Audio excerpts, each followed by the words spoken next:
नमस्कार. तुमच्या आमच्या कुकिंग शोमध्ये मी तुम्हा सर्वांचे स्वागत करते. सकाळच्या घाईगडबडीमध्ये झटपट होणारी रवा आप्पेंची रेसिपी पाहणार आहोत.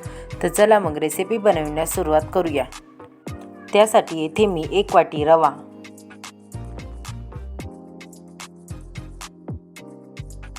अर्धी वाटी दही,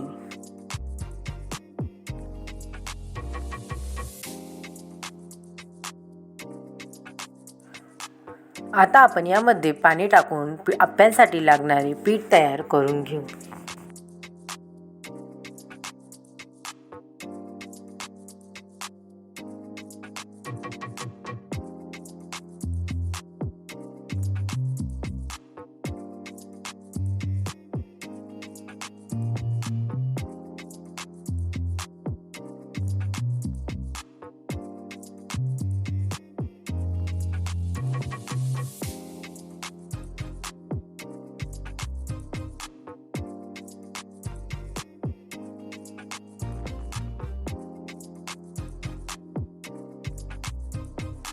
आता आपल्या आप्प्यांसाठी लागणारे पीठ तयार आहे.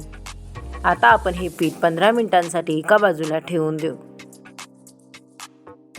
आता आपण आप्प्यांसाठी लागणारी चटणी तयार करून घेऊ. त्यासाठी येथे मी अर्धी वाटी शेंगदाणे, 3 हिरव्या मिरच्या, थोडी कोथिंबीर. आता आपण यामध्ये 2 चम्मच दही, अर्धा टेबलस्पून साखर, चवीपुरते मीठ. आता आपण हे सर्व मिक्सरमध्ये दळून घेऊ. आता आपल्या आप्प्यांसाठी लागणारी चटणी तयार आहे. आता आपण या चटणीला फोडणी देऊन घेऊ. त्यासाठी येथे मी फोडणी पात्रात तेल गरम होण्यासाठी ठेवले आहे. तेल गरम झाल्यानंतर त्यात आपण 1 टीस्पून मोहरी, 4 ते 5 कढीपत्त्याची पाने, 1 टीस्पून जिरे. आता आपली फोडणी तयार आहे. आता आपण ही फोडणी चटणीवर टाकून घेऊ. आता 15 मिनिटांनंतर आपले रव्याचे पीठ चांगल्या प्रकारे मुरले आहे. आता आपण यामध्ये 1 मध्यम आकाराचा बारीक चिरून घेतलेला कांदा, 1 मध्यम आकाराचा बारीक चिरून घेतलेला टोमॅटो, 2 बारीक चिरून घेतलेल्या हिरव्या मिरच्या, बारीक चिरून घेतलेली शिमला मिरची, बारीक चिरून घेतलेली कोथिंबीर,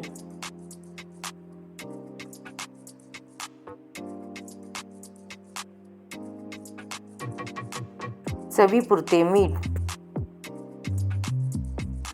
आता आपण हे सर्व चांगल्या प्रकारे मिक्स करून घेऊ.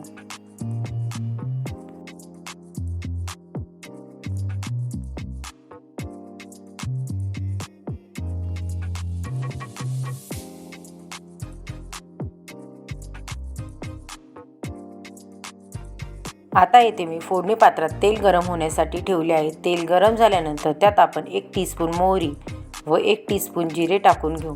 आता आपण ही तयार करून घेतलेली फोडणी आपल्या पिठामध्ये टाकून घेऊ. आता आपण हे सर्व चांगल्या प्रकारे मिक्स करून घेऊ.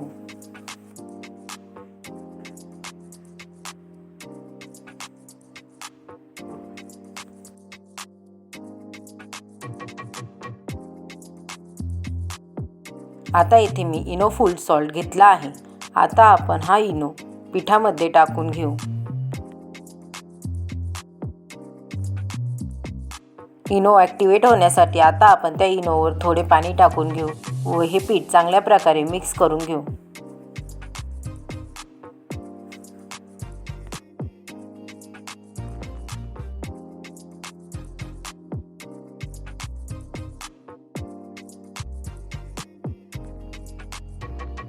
आता आपले आप्प्यांसाठी लागणारे पीठ तयार आहे. आता आपण याचे आप्पे बनवून घेऊ. त्यासाठी येथे मी आप्पे पात्र गरम होण्यासाठी ठेवले आहे. आप्पे पात्र गरम झाल्यानंतर त्यात आपण तेल टाकून घेऊ.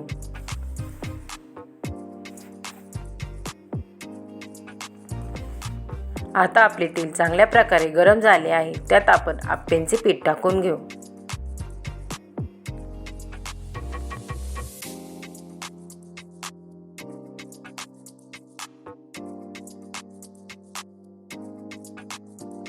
आता 5 मिनिटांनंतर आपण आपले आप्पे एका बाजूने पलटी करून घेऊ.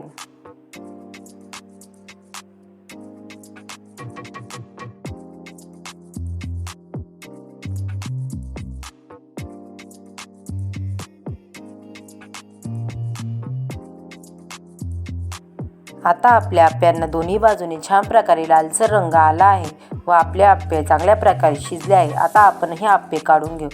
जर झटपट होणाऱ्या आप्प्यांची रेसिपी तुम्हाला आवडली असेल तर मला कमेंट करून नक्की सांगा. रेसिपी आवडली असेल तर रेसिपीला लाईक शेअर करा व चॅनलला सबस्क्राईब करा. पुन्हा भेटूया आपण अशाच एका नवीन रेसिपीसोबत. तोपर्यंत सर्वांनी काळजी घ्या. बाय.